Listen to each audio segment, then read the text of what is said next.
Donc bonsoir et Chodesh Tov surtout.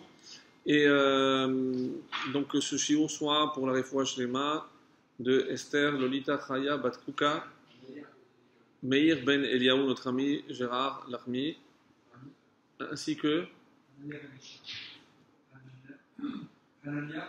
Hanania Ben Isha. Betor Shal Kol Hamer Israël. Et bien sûr, la Refoua Shlema de notre maître Rav Chaim Yosef Ben Emassima Simcha Sitruk. Alors voilà, donc aujourd'hui, comme vous le savez, donc on combine deux cours, puisque d'habitude on fait le cours de Rosh Chodesh. J'ai oublié. On combine donc deux cours, le cours de Rosh Chodesh et le cours aussi habituel de notre mardi. Donc ce qui explique qu'on a un plus grand public. Et on va essayer d'adapter en faisant un petit peu le lien entre Rosh Chodesh Adar, parce que c'est la raison de nos retrouvailles, en dehors des grillades bien sûr, et également un point de la paracha avec lequel j'essaierai de faire le lien avec le mois de Adar. Alors, nous sommes Rosh Chodesh Adar, et cette année, donc par un souci d'équilibre, comme vous le savez, surtout par rapport au retard que nous avons au soleil, nous allons rajouter Adar 2. Alors, très rapidement, puisque ce sont des notions que nous avons déjà vues ensemble, mais pour les jeunes, si vous écoutez, pourquoi on doit rajouter Adar 2? C'est parce que tous les ans, on accumule 11 jours de retard. Si je prends l'année solaire et l'année lunaire, il y a 365, c'est l'année solaire, 354, c'est l'année lunaire. Donc il y a 11 jours de retard chaque année. Ce qui fait que plus je laisse ce retard s'accumuler, le problème va être que les fêtes, par exemple, surtout Pessah, donc chaque fois elle va être plus en retard, elle va se retrouver en décembre. Or la Torah dit Chag Aviv, donc il y a un impératif que chaque fête tombe à une saison particulière. Donc qu'est-ce qu'on va faire? On va intercaler un deuxième mois de Hadar, de manière à ce que Nissan soit repoussé, et ainsi on fera en sorte que Nissan tombe toujours en printemps. Alors, comment les Chachamim ont fait ce calcul? Je ne vais pas rentrer dans les détails trop techniques pour ne pas vous ennuyer, mais sachez que c'est une science extraordinaire. On a pris donc un cycle solaire qui est composé de 19 années. Donc, si je multiplie 19 fois 365, j'ai donc le nombre de jours de 19 cycles solaires. Si maintenant je fais la même chose avec l'année lunaire, 19 fois 354. Donc je vais avoir une différence. Quelle différence? C'est 19 fois 11. Puisque s'il y a chaque année c'est 11, donc c'est 19 fois 11. Donc je prends 19 fois 11, c'est 209. Je divise par 30 pour savoir combien de mois il y a.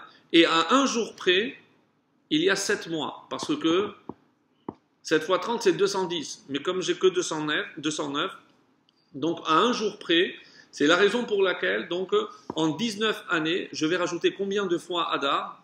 7. Voilà le calcul tout simple. Donc c'est pas, et ça sort à peu près effectivement, comme les gens disent, oui on rajoute tous les 3-4 ans. Mais non, il y a un cycle très précis, c'est 7 fois en 19 ans. Donc ça c'était juste pour que on sache pourquoi, la raison d'être de ce Hadar. Maintenant, on passe à la question essentielle de ce cours. Il est rapporté, comme vous le savez, Mishenich Nas Adar, Marbim Besimcha. Marbim Besimcha. Qu'est-ce que ça veut dire? Dès que le mois de Hadar arrive, Marbim, on augmente la Simcha, on augmente la joie. Donc, je vais poser à ce sujet deux questions. La première, est-ce que ça touche aussi Hadar Rishon? Puisque là maintenant, on est à Hadar Rishon. Est-ce que c'est lié à Hadar ou c'est lié à la fête de Purim? Parce que nous, on assimile souvent Purim à la Simcha. Donc, même si je dis ça, prenons une année où il n'y a pas de Hadar. Quand je dis Mishenich Nas Hadar Marbim Besimcha, est-ce que cette Simcha, elle est liée à la fête de Purim ou pas? Si vous me dites oui, alors il y a quelque chose que je ne comprends pas. Pourquoi? Parce que Hadar Rishon, si c'est... alors il n'y aurait pas. Or, on vient de voir que oui, on dit Mishenich Nas Hadar, même Hadar Rishon. Et il y a un enseignement très intéressant, puisque s'il y a 2 mois, ça fait combien de Hadar? Il y aura 60 jours. Oui, 60 jours. Alors, si jamais il y a une tristesse, comment je sais qu'elle va s'annuler le mois de Hadar? Par rapport à une règle que vous connaissez, c'est que comment je fais pour annuler un goût dans le 1/60e? Donc comme Batel Beshishim, comme il y a 60 jours de Hadar, donc toutes les tristesses seront Batel Beshishim. Elles seront annulées par les 60 jours de Hadar. Donc c'est un enseignement très joli. Donc c'est pour ça qu'il y a 60. Donc il y a 60 jours de Hadar. Alors, il y a un autre problème. C'est comment je peux dire que la joie par rapport à la fête de Pourim, elle commence depuis le début du mois. Quelle est la logique? Quelle est la logique? Enfin, quelle serait la logique si je dis que c'est ça la réponse? Parce que si je dis que s'il n'y a pas à Hadar Rishon, il n'y a que Hadar 2, parce que c'est lié à Pourim, mais on voit d'abord que ce n'est pas juste, parce qu'on a dit que Mishenirnas Hadar, c'est aussi Hadar Rishon. Donc, mes amis, on tourne, on retourne la question, on revient à cela. À quoi est due cette joie supplémentaire du mois de Hadar? Pourquoi le mois de Hadar est-il le seul sur lequel il soit dit que dès le début du mois, il faut déjà avoir des raisons de se réjouir, des raisons supplémentaires? Parce que quand vous entendez en hébreu marbim, c'est de harbé, on augmente quoi? La joie. C'est-à-dire que la joie est toujours là. Il y a la joie, mais marbim. Mais là, Hadar, c'est plus que d'habitude. Plus que d'habitude. Pourquoi? C'est la question. Compris? Je répète, c'est bon? Les jeunes, vous avez compris la question? Je vais confisquer tous les portables. C'est enregistré, c'est en direct. Et je vais donner les noms, comme ça. Alors, quelle est la particularité maintenant du mois de Hadar? Puisqu'on est là, on se réunit pour le mois de Hadar. Je vous demande, et ne me dites plus Pourim, parce que maintenant, c'est pas lié à Pourim. Pourim, comme je vais essayer de démontrer, n'est que la conséquence de ce qu'on va maintenant dire par rapport à Hadar. Alors, si je vous demande, quelle est la spécificité du mois de Hadar? Pas un ou deux, mais juste Hadar. C'est le dernier mois de l'année. Vous allez me dire, mais non, c'est pas Hadar, c'est Elul. Sauf que quand la Torah dit HaChodesh Hazeh Lachem Rosh Chodashim, ce mois sera pour vous le premier de tous les mois. On parle de Nissan. Donc d'après la Torah, si Nissan est le premier, Hadar est obligatoirement le 12e, le dernier. Qu'est-ce qui se passe lorsque j'arrive à la fin d'un cycle? Si on recommence. Évidemment, on se prépare déjà à recommencer. Très juste. Mais dès que je termine un cycle, qu'est-ce que le juif est censé faire? Bravo. Bravo. C'est un bilan. Donc, je termine l'année. Maintenant, je vais me poser et je vais dire, bon, je termine l'année comme dans un commerce quelconque. Vous faites un bilan. Et nous, on a l'habitude de faire cela. Mais d'habitude, c'est quand qu'on fait le bilan? Avant Rosh Hashanah, même entre Rosh Hashanah et Kippour. Mais c'est à la fin de l'année par rapport à Elul. Mais quand on fait le bilan à Elul, est-ce que c'est dans le même état d'esprit que Hadar? Très très loin. Mais alors, presque à l'opposé. Puisque Elul, c'est déjà dans une sorte d'anxiété, on se prépare Yamim Noraim, c'est les slichot, on sent qu'il y a quelque chose qui est en jeu. Alors que pour Hadar, pas du tout. Non seulement pas du tout, mais on te dit, Mishenich Nas Hadar, dès le début, tu peux déjà te réjouir. Mais comment je veux me réjouir? Je n'ai pas encore fait le bilan. Comment je peux me réjouir avant même de faire un bilan, si je ne sais pas ce que ça va donner? Comprenez? Donc, maintenant, reste à savoir, et ça c'est la question, mais ça vous la connaissez la réponse, hein. Comment se fait-il qu'il y a deux débuts d'année? Alors c'est une marloquette dans la Gemara. Quand est-ce qu'a été créé le monde? En Nissan ou en Hadar? Il y a deux avis. Alors, je savais que les rabbins ont du mal à se mettre d'accord. Mais enfin, on ne peut pas savoir quand est-ce que le monde a été créé. Tishri ou Nissan. Nous, qu'est-ce qu'on fait? Rosh Hashanah, c'est Tishri. Hayom Harat Olam. Aujourd'hui a été conçu le monde. Donc apparemment, nous, on a dû trancher.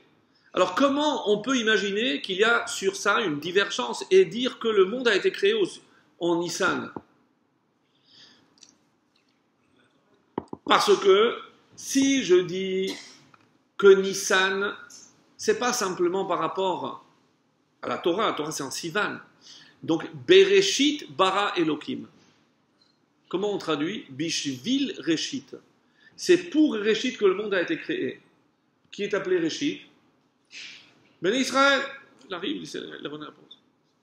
Bishvil Reshit. C'est pour Israël que Dieu a créé le monde. Ça veut dire que tant que Israël n'existe pas, c'est comme si le monde était en suspens. Donc quand je dis quand est-ce que le monde a été créé, pas le décor, pas quand est-ce que Dieu a planté le décor. Rashi a déjà répondu à cette première question quand il dit dans le premier Rashi, où aurait dû commencer la Torah? Ha-chodesh hazeh lachem rosh chodashim. La Torah, elle aurait dû commencer par là. Qu'est-ce que ça veut dire que la Torah a dû commencer par là? Mais ce n'est pas le don de la Torah. Oui, mais c'est la première mitzvah qui a été donnée au peuple juif. C'est quand est-ce qu'Israël devient un peuple? Lorsqu'il reçoit, avant même de recevoir la Torah, il reçoit le premier commandement. Donc si je dis que le monde a été créé pour Réchit, qui est la Torah, ou pour Israël, qui recevra la Torah, je comprends maintenant que Nissan a une caractéristique très particulière, c'est qu'elle définit la genèse, la création du peuple juif. Et c'est ça la véritable création du monde. Ce n'est pas la matière en tant que telle, mais c'est la spécificité du peuple juif. Jusque-là, ça va? Donc ça, c'est Nissan.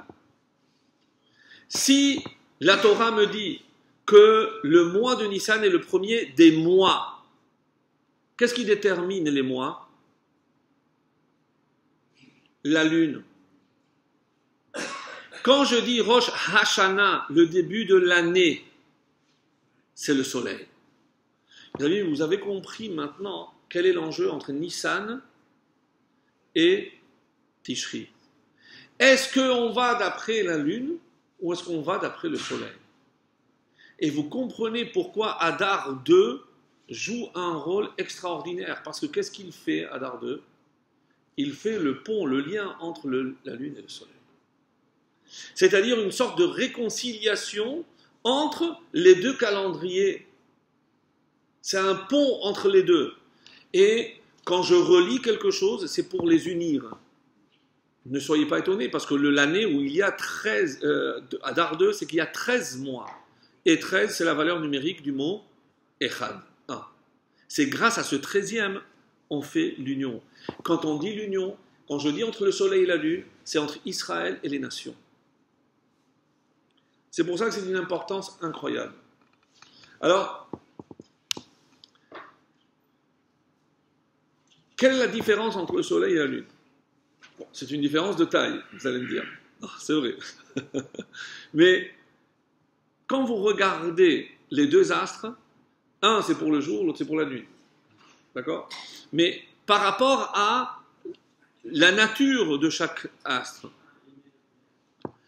un est un émetteur et l'autre c'est un récepteur.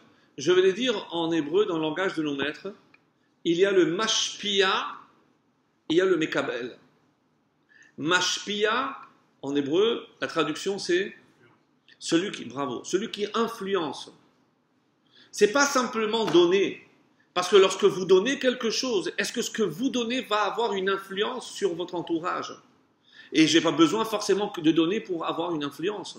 En quoi les parents sont un modèle? Parce qu'ils sont mashpia. C'est pas parce qu'ils donnent à manger ou donnent de l'argent aux enfants. C'est parce qu'ils donnent l'exemple.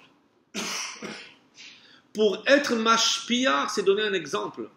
Et la lune, elle est mekabel, c'est-à-dire qu'elle, elle reçoit. Tout ce que Dieu a créé dans le monde, tout est bien, tout ce que Dieu a créé dans le monde suit ce schéma. Il y a toujours un mashpia et un Mekabel. Comme l'homme et la femme, exactement. Vous connaissez cette fameuse Gemara qui dit que depuis que Dieu a créé le monde, qu'est-ce qu'il fait? Donc dites-le-moi en hébreu, parce que à force de traduire, vous, mais avec zivugim. Mais qui a dit que c'est que le mariage? Qu'est-ce que c'est mais avec zivugim? Il unit le mashpia et le ekabel. Mais avec zivugim, c'est il unit ceux qui sont censés être ensemble, dont l'homme et la femme. Mais il n'y a pas que cela. Le Harizal dit, quelle est la difficulté dans le zivug? Pas simplement, encore une fois, dans le mariage pour l'homme et la femme, mais quel est le zivug le plus difficile?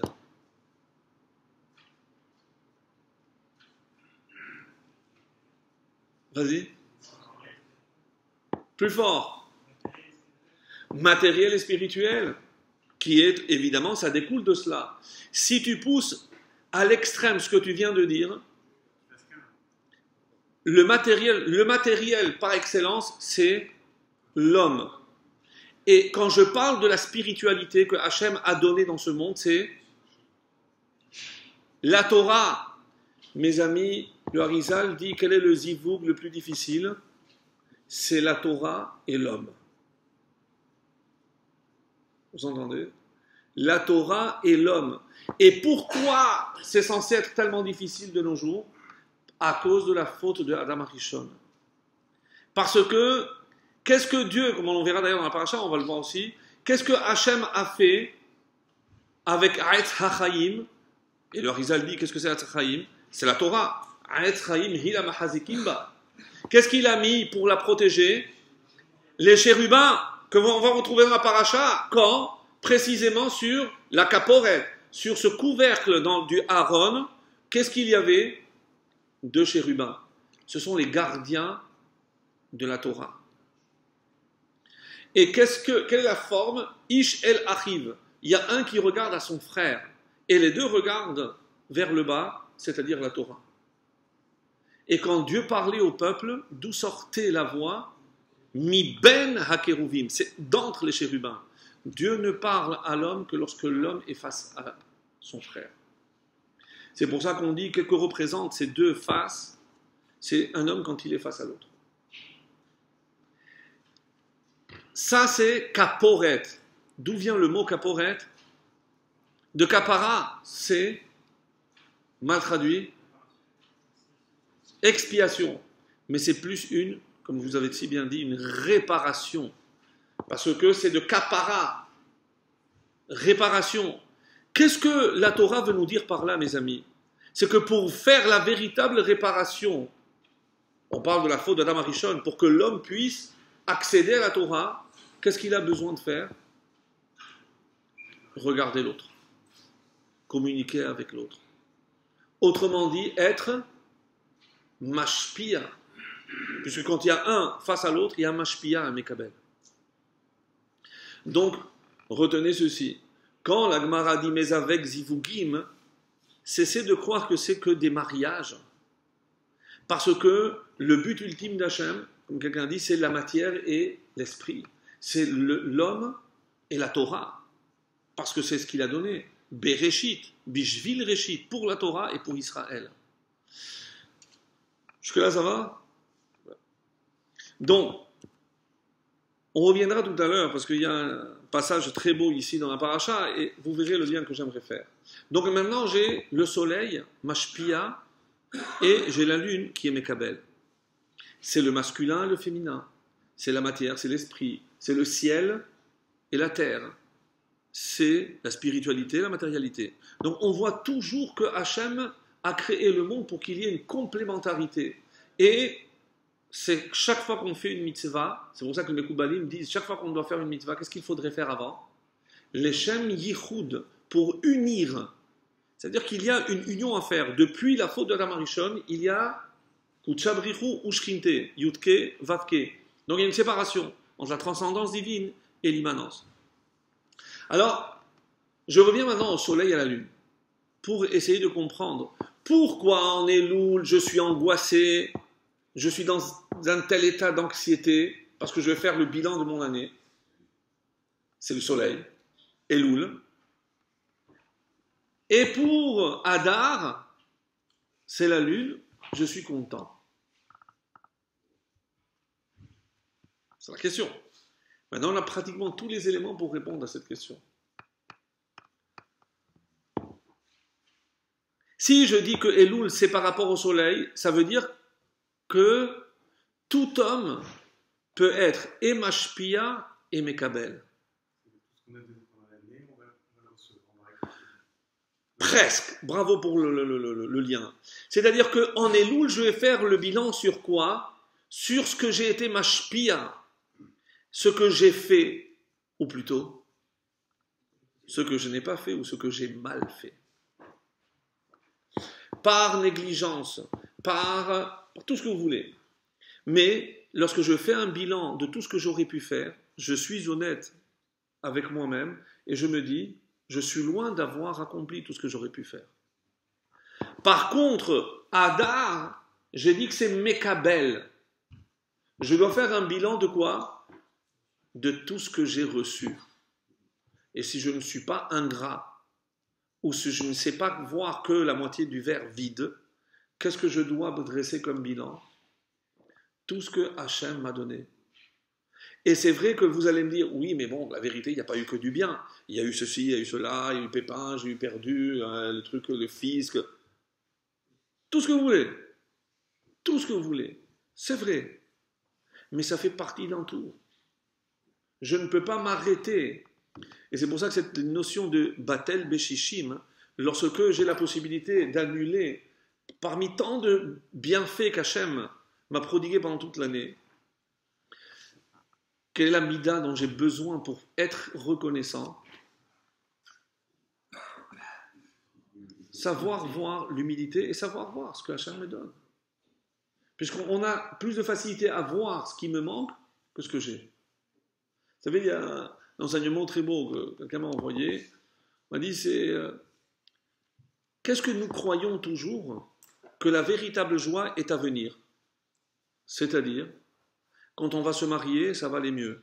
Quand on va avoir un enfant, on va être encore plus heureux. Lorsqu'on aura une plus grande maison, on sera encore plus heureux. Quel est le problème de cette façon de réfléchir que tout le monde partage un jour ou l'autre? C'est qu'on passe à côté du moment présent. Parce qu'à force de se dire que la joie va venir, donc du coup on oublie de profiter du moment présent. Parce que ce sera toujours mieux après. Le mieux, c'est quand on prendra la retraite. Ah, alors là, ce sera le top. Mais on va s'ennuyer à mourir. C'est pas possible. Vous comprenez que quelque part, à force de repousser la véritable joie, vient la Torah nous donne une leçon extraordinaire. Mishenirnas Adar Marbim Besimcha. Lorsque tu es conscient de tout ce que tu as reçu, ça suffit déjà. Et maintenant, vous comprenez pourquoi on dit Marbim. Parce que tu as toujours la simcha. Parce que si tu vois toujours ce que Hachem te donne, tu es déjà content. Mais Hadar, c'est la fin du mois. Là, tu vois encore plus. Et là, c'est pour ça que tu as une raison supplémentaire d'augmenter la joie. Vous avez compris? Marbim besimcha. Donc, comment je peux continuer si je subis des épreuves difficiles? Comment je peux continuer à croire que ça va aller mieux? Hadar est la preuve. Est-ce qu'on a connu dans notre histoire un moment, à part évidemment la Shoah, un moment aussi dangereux? La première solution finale, c'est Haman qui l'a signé. On était perdus. Il n'y avait plus d'espoir. Le roi a donné sa bague. Il n'y avait plus rien à faire. Il a versé. L'édit royal était déjà plus que distribué dans tous les royaumes. Plus rien à faire. Comment je peux continuer à croire alors qu'il n'y a plus d'espoir? D'où le juif tient-il cette force? C'est sûr que c'est la Emouna. Et plus on est au fond, plus j'ai besoin de cette Emouna, plus je suis dans l'obscurité, plus j'ai besoin de cette Emouna pour voir la lumière là où elle est invisible. Comme à Purim. Comme à Purim. Et vous comprenez que finalement, on n'a pas attendu la fête de Purim pour déclarer Mishenichnas Adar Marbim Besimcha. J'ai choisi dans la paracha, c'est moi, c'est même pas moi qui ai choisi, puisque lorsque vous regardez quel est le premier ustensile qui est décrit dans la Torah,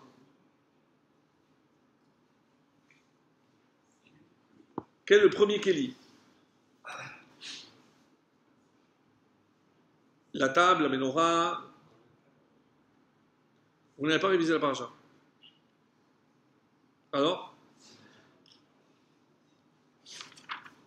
c'est, si vous prenez, oui. Avnei Shoam, d'abord, on dit tous les matériaux. Kechol asher ani mar'eh otra et tavnit hamishkan ve tavnit kol kelav vechen ta'asu. Voici, donc il avait déjà le schéma de tous les ustensiles. 2 points. Ve'asu Aaron atzeshitim. Le premier, c'est le Aaron. C'est le Aaron. C'est le Aaron. Alors, qui était censé contenir les tables de la loi. Les tables de la loi. Alors, pour ceux qui m'ont déjà suivi et qui connaissent cette expression, nous avons donné ici une appellation par rapport à Mashpia et Mekabel. Mais il y a également, dans le langage de nos maîtres, un autre langage. C'est ce qu'on appelle les orot, les lumières, et les kelim, chassidut. C'est les orot et les kelim. Donc, bon, c'est simple. Pourquoi? Parce que les orot, c'est ce que Hachem nous envoie, le flux divin. Et qu'est-ce que c'est les kelim? C'est les récipients pour recevoir ces énergies-là.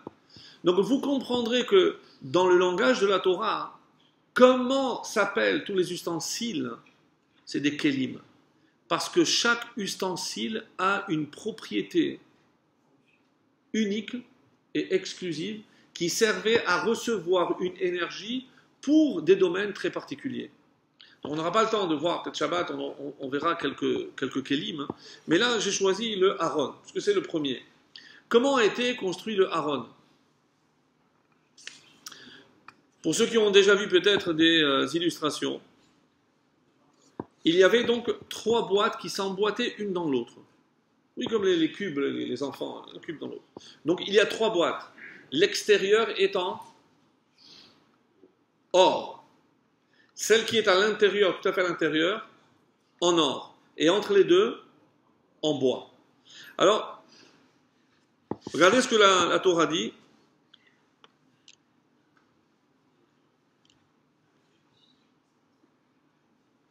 Vetzipita oto zahav tahor mitbayit u michutz tetzapenu. Tu vas le recouvrir d'or à l'intérieur et à l'extérieur. Amar Rabba, dans le Gemara Yoma, par rapport à mibayit ou bichutz. Donc il faut qu'il soit de l'or à l'intérieur et à l'extérieur. Amar Rabba, mikal le talmid chacham she'en tocho kevaro eno talmid chacham. Quelle est la définition d'un talmid chacham? Celui qui est toho kevaro. Que veut dire cette expression, mes amis?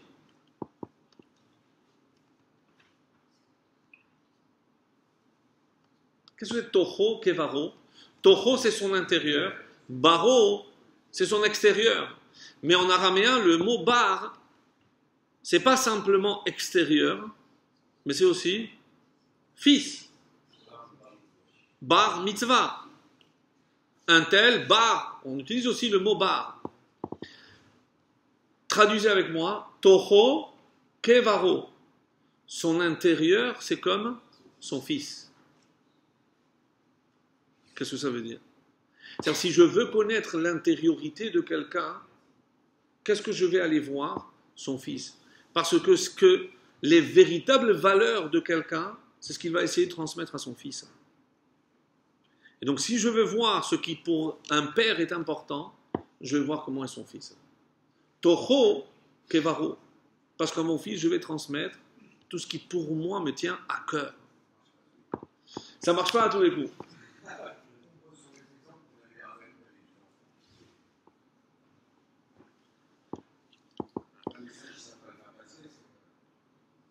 Toi, tu vois l'extériorité, encore une fois. Mais moi, je te dis l'intériorité de cet enfant. Et je peux t'assurer une chose, que si tu regardes l'intériorité de cet enfant, c'est certain que oui. Maintenant, est-ce qu'il va les appliquer ou pas? Ça, comme on a vu ce Shabbat dernier, quand on a parlé de Etz HaChaim, oui, c'est l'arbre de vie. La grande erreur d'Adam Arishon, c'est d'avoir inversé l'ordre. S'il avait commencé par le Etz HaChaim, il aurait pu après goûter le Etz Hada'at. Pourquoi? Parce que c'est l'équivalent de Na'aseh Venishma. Lui, il a voulu savoir avant de vivre, avant d'expérimenter la chose. Donc, et quelle a été la conséquence? Jusqu'à aujourd'hui, ce qu'on avait expliqué, c'est qu'aujourd'hui, on peut vivre en faisant abstraction de choses que je sais. Je sais que rouler à 250, c'est dangereux. Bon, certains trouveront le moyen de le faire et s'achèteront des joujoux en fonction pour pouvoir continuer à jouer. Quelqu'un avait dit, c'est que les adultes, finalement, c'est comme des enfants. Il n'y a que la taille des jouets qui change. On joue aux voitures. Non, tout le monde sait que 250, c'est dangereux. Dans un domaine un peu plus qui nous touche, par rapport à la halakha, quand on avait expliqué, rappelez-vous, par rapport à Adam Arishon, quelle a été la faute de Adam Arishon? D'avoir rajouté à sa femme le fait de dire ne touche pas. Mais on a vu que sinon, et que les Chachamim, évidemment qu'ils vont le faire, toutes les barrières qu'ils vont mettre. Alors maintenant, comme j'ai dit, moi je sais que ces barrières sont pour mon bien. Mais qu'est-ce qui peut faire en sorte que je me dise, moi j'ai pas besoin de ces barrières?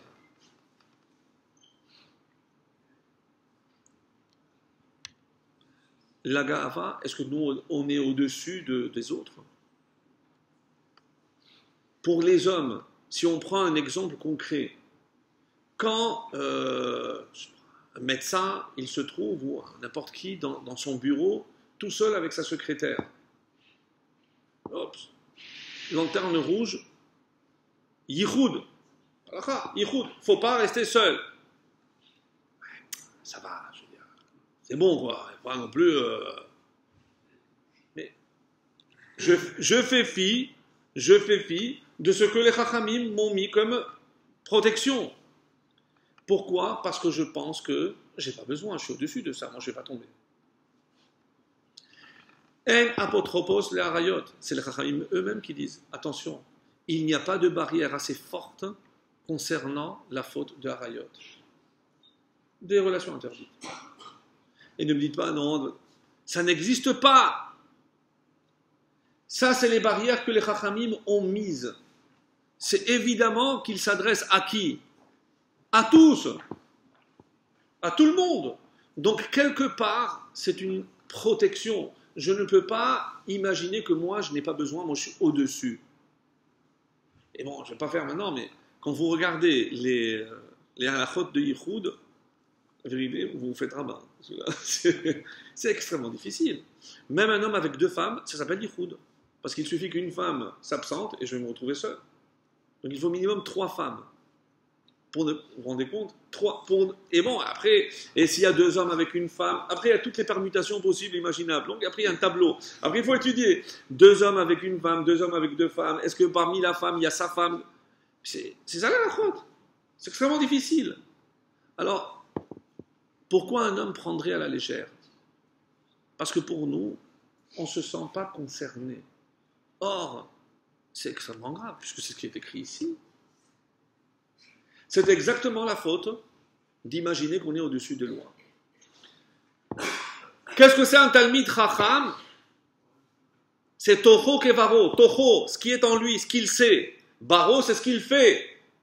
Est-ce que ça correspond? C'est une façon de lire. Toho Kevaro, est-ce qu'il se comporte en fonction de ce qu'il sait? Vous savez comment la Torah appelle des sages femmes? Non. À part Meyaledet, Dans le langage des Chachamim, on appelle la femme, les sages-femmes, Chachamot. Ouais, Chachama. Pourquoi? Quelle est la définition d'un Chacham? Aroé et Hanolad. Celui qui voit ce qui est.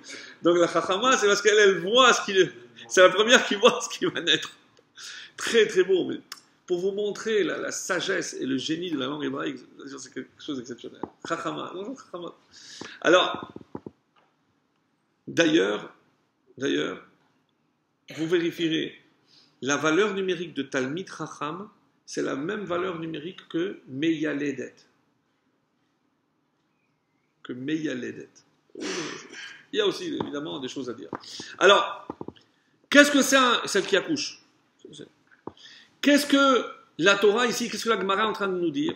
Qu'il faut que l'intérieur soit comme l'extérieur. Maintenant, posons la question. Si Hachem voulait qu'il y ait de l'or à l'extérieur et de l'or à l'intérieur, pourquoi il a mis du bois à l'intérieur, entre les deux? Pourquoi le bois vient à l'intérieur? En tout cas, c'est comme ça que c'est marqué.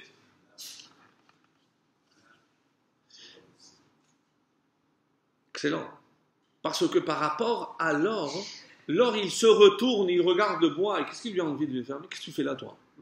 Tu te mets pas avec nous, toi tu es du bois. Nous, on est de l'or. Oui. Chez qui on voit ça, mes amis? Chez David. David, Dalet et Dalet. Et entre les deux, il y a le Vav. Ce qui fait le lien. C'est quand on a une raison de s'enorgueillir, donc il y a une lettre qui vient couper. Le bois, c'est pas un matériau noble.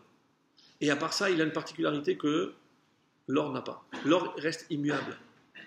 Alors que le bois, il vit. Il y a un mot que vous avez dit. Le bois travaille. Quand vous voyez quelqu'un... Non, c'est comme s'il y avait un travail à faire. Pour que l'intériorité soit la même que l'extériorité, il y a un travail à faire. Et le bois vient nous rappeler, si je ne fais pas ce travail, je ne pourrai pas être à l'extérieur comme je suis à l'intérieur. C'est, dans le langage des Chachamim, comment on dit quelqu'un dont l'extérieur ne correspond pas à l'intérieur? Non, en hébreu, une expression. Echad balev, ve'echad bapé. C'est curieux. C'est un dans le cœur et un dans la bouche. On n'est pas le même à l'intérieur qu'à l'extérieur. Echad balev ve'echad bapé. Alors, c'est intéressant. La finesse, le génie de la langue, encore une fois. Donc, d'où vient ce bois? On l'avait déjà vu ensemble plusieurs fois. Yaakov avait planté ce bois en arrivant en Égypte. Quand il est arrivé en Égypte, il a planté ce bois et il a dit à ses enfants, lorsque vous quitterez, vous le prendrez avec vous. Le problème, c'est que les enfants sont tous morts en Égypte. Donc du coup, cette tradition est passée aux petits-enfants. Les petits-enfants aux arrière-petits-enfants. Parce qu'il y a 2 siècles. Mais avec le temps, qu'est-ce qui s'est passé? Que chaque fois qu'on passait, on voyait ces arbres.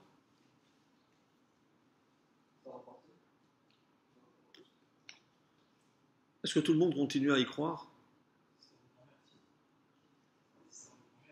Ben oui, mais ça c'est... Ah ouais, une tradition, bon. Après, c'est des vieilles traditions. Mais qui continuait à croire? Une poignée. Et ils étaient pris comme des fous.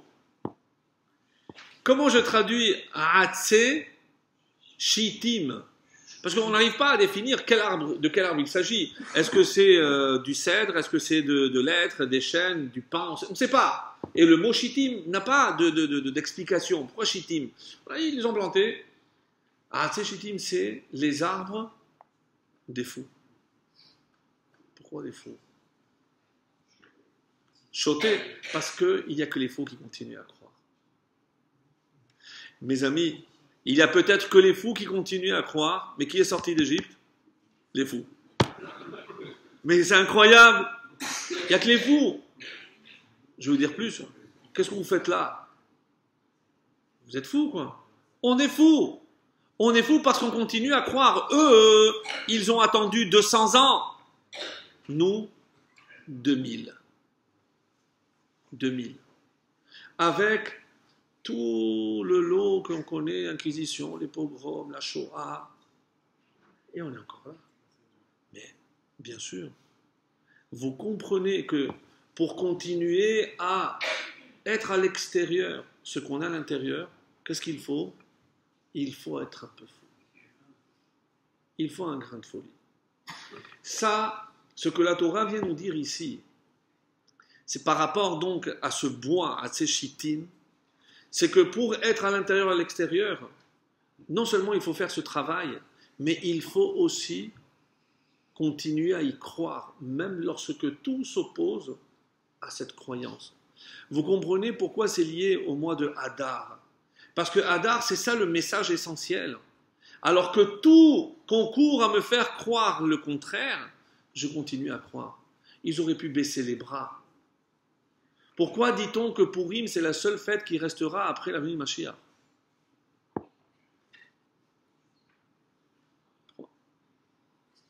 Parce que c'est la dernière du calendrier. Et parce que c'est la seule fête qui contient en elle l'essence de toutes les autres fêtes. Il y a une délivrance. Il y a aussi un don de la Torah, qui est mouve et kiblou, Matan Torah. Il y a eu un jugement coupable. Il y a eu Teshuvah. Il y a eu le pardon, Dieu a pardonné. Il y a une protection. Si vous calculez, il y a l'essence de chacune des fêtes. Et nos maîtres nous disent, et où il y a une allusion à cela? Dans le mot Purim. P, Sa, V, Sukkot, les deux fêtes qui vont ensemble. Resh, Rosh Hashanah, Yud, Yom Kippour, même Matan Torah. Matan Torah.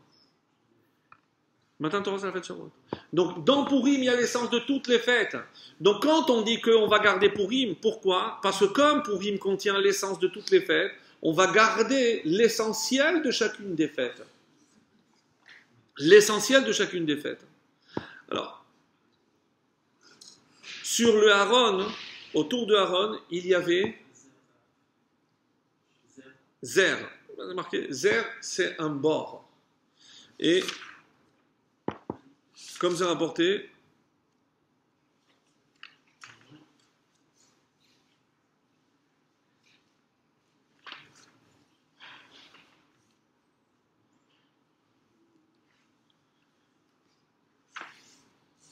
Zer Zahav. Rabbi Yochanan Rami, toujours dans Yoma. Kretiv Zer Vekarinan Zer. Qu'est-ce qui a marqué? Zar, parce qu'il n'y a pas de Yud. Normalement, c'est. Si je dois dire Zer avec un tséré, j'aurais dû écrire avec un Yud. Alors, Kretiv Zar. Qu'est-ce que veut dire Zar? Étranger.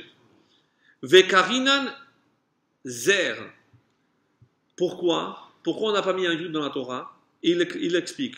Zacha, s'il a eu le mérite, Naaset Lozer, la Torah sera pour lui une couronne. Lozacha, s'il n'a pas eu le mérite, Naaset Zara Hemenu, la Torah sera étrangère à lui. Alors, qu'est-ce que le Rav Epstein nous dit? Delefi aktiva lo haya raoui likrot kemo zer betzere, ela bekamatz, o bepatach. ויען כי איירה, זה בארון, שהוא רומז לכתר תורה, כמבואר בגמרא כאן, לכן דרי שאם זכה אדם לכתר תורה, et c'est pour ça qu'on parle toujours de keter Torah, parce que la Torah est une couronne. C'est pour ça que le zer, c'est ce qui entourait le bord du Aaron. L'ilmod, klomar, l'ilmod lishmaul kayeman eset lo Torah, celui qui apprend pour l'appliquer, pour l'enseigner, ça devient pour lui une couronne. Veimlav, sinon, kegon, shelomed lekantor o shelomed venu mekayem. Écoutez bien ce mot. celui qui apprend, ve'eno mekayem, na'aset zaralo, shemishkachat imenu. La Torah s'oublie. Celui qui étudie mais qui ne le fait pas, qui ne pratique pas, la Torah sera oubliée de lui. Tout à l'heure, vous avez posé la question. C'est vrai, des fois, malheureusement, on voit des rabbins qui ont des enfants, on a l'impression qu'ils se sont égarés, ils sont éloignés. Est-ce que nous avons la seule responsabilité dans l'éducation ?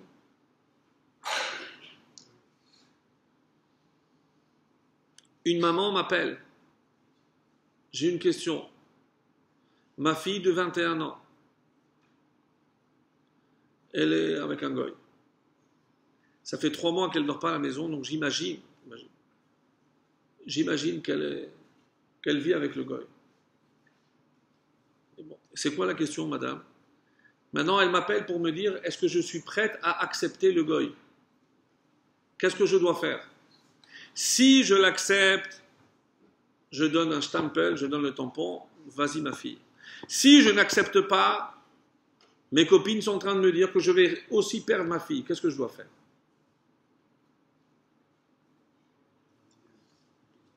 Il n'y a pas un livre qui dit, voilà, dans tel cas, il n'y a pas, c'est pas une halakha, ça.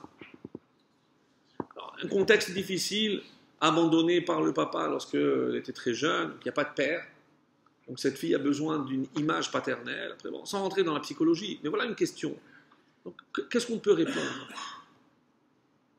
Pourquoi je vous donne cet exemple? Parce que je dis, madame, est-ce qu'elle a été dans une école juive? Non. Est-ce que vous avez essayé de respecter le Shabbat? Ah non, on faisait kidouche, très peu. Donc elle dit, moi j'ai fait tout ce qu'il fallait faire. La pauvre, on ne peut pas l'accuser, on ne peut pas l'accabler. Elle est seule, sans mari, qu'est-ce que vous voulez? Mais, c'était pas suffisant. C'était pas suffisant. Est-ce qu'on a la garantie d'avoir fait le maximum? Eloul, toujours. Non, on n'a pas donné le maximum.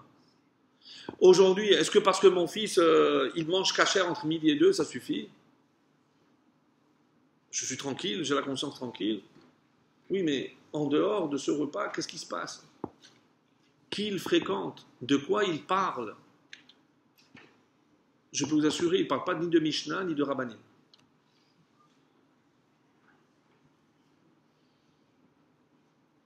C'est triste à dire, mais c'est la réalité.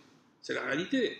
Non, on ne peut pas se calmer la conscience en disant, bah, au moins il mange cachère, quoi. Au moins. C'est au plus que je dois faire. Pour mon enfant, je dois voir le plus, le maximum que je peux faire. Et ça, c'est malheureusement ce qu'on voit les résultats. Donc, c'est Elul et Adar. Si je veux recevoir, d'abord, je sais. Comment on commence la journée, mes amis? Quel est le mot qu'on dit? Modé. Mais si vous avez appris un peu de grammaire, c'est mal dit. Pourquoi? Parce que j'aurais dû dire Ani modé, Ani choté, Ani ochel. Je ne dis pas ochel Ani. Je ne suis pas anglais, j'inverse pas. Je ne dis pas modé. Pourtant, personne n'est choqué et tout le monde dit modé Ani. Parce que je ne peux pas commencer la journée en disant Ani je. Moi, je passe après, modé. Donc, je remercie et après, je peux m'occuper de moi. Après, Ani. Modé, Ani. Un mot, c'est incroyable. D'abord modé et ensuite Ani. C'est un enseignement, c'est tous les jours, tous les matins.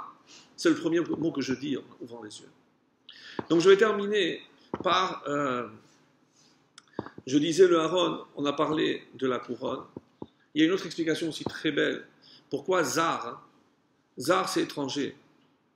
Lorsqu'on regarde, il y a la Torah écrite, il y a la Torah orale. Quels sont les plus grands maîtres de la Torah orale?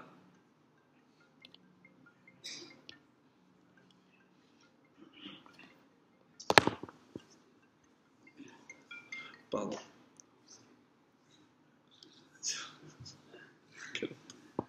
Alors, c'est qui les plus grands maîtres de la Torah orale? que des convertis, c'est-à-dire des étrangers.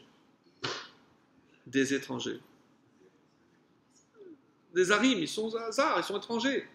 Zar, qui c'est qui va venir? Shmaya, Aftalion, Rabbi Meir. Vous pouvez dresser toute la liste.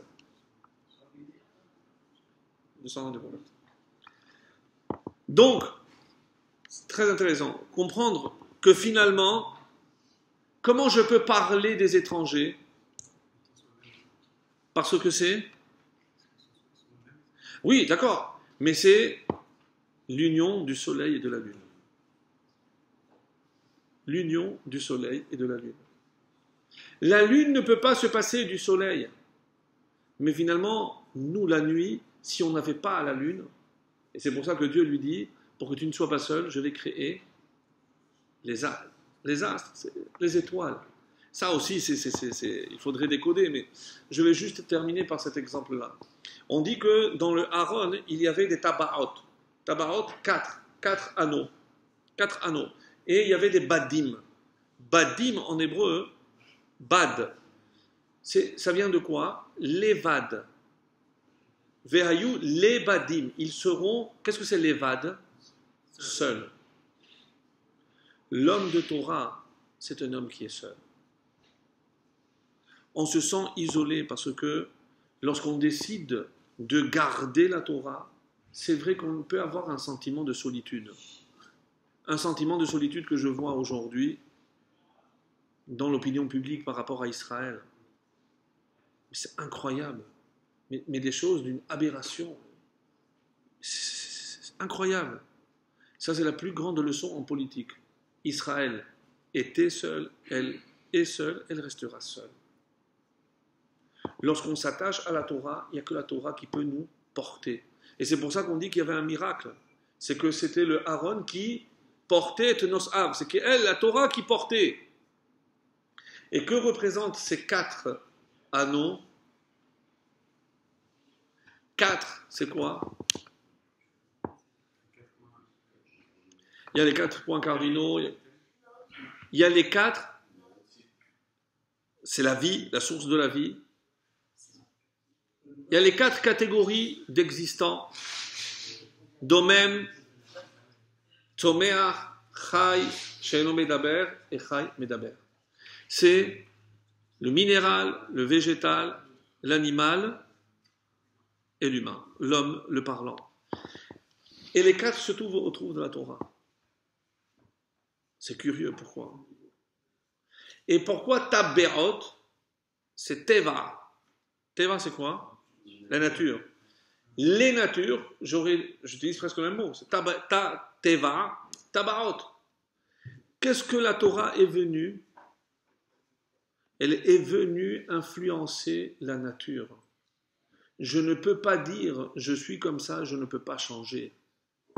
La Torah va jusqu'au minéral, jusqu'au végétal. La Torah, c'est la source de vie. C'est pour ça que les 4 images, c'est la source de vie à tout ce qui existe. Et ça reste collé. Sans la Torah, comme la Haftarah qu'on a vu, Im lo beriti yomam valayla, si ce n'était mon alliance jour et nuit, chukot shamayim va'aretz lo samti. Même les règles, même les lois qui régissent le ciel et la terre, elles n'existeraient pas.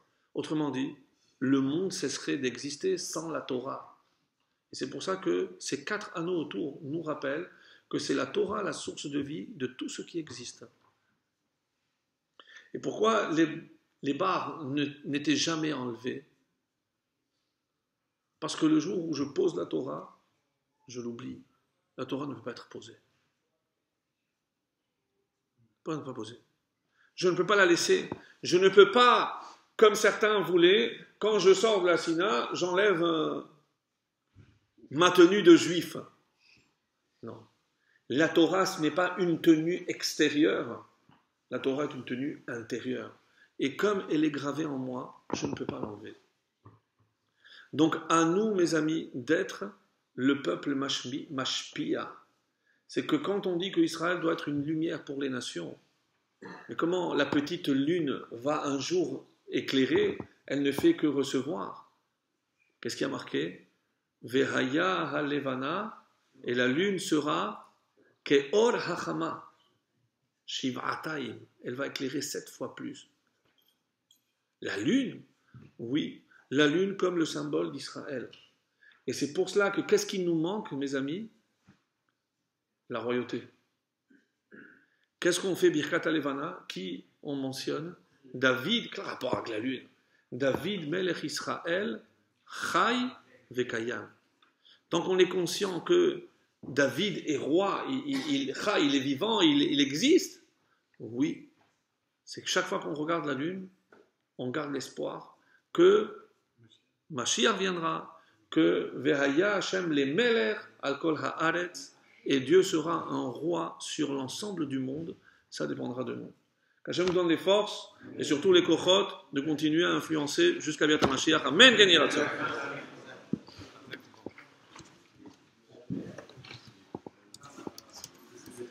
Yeah.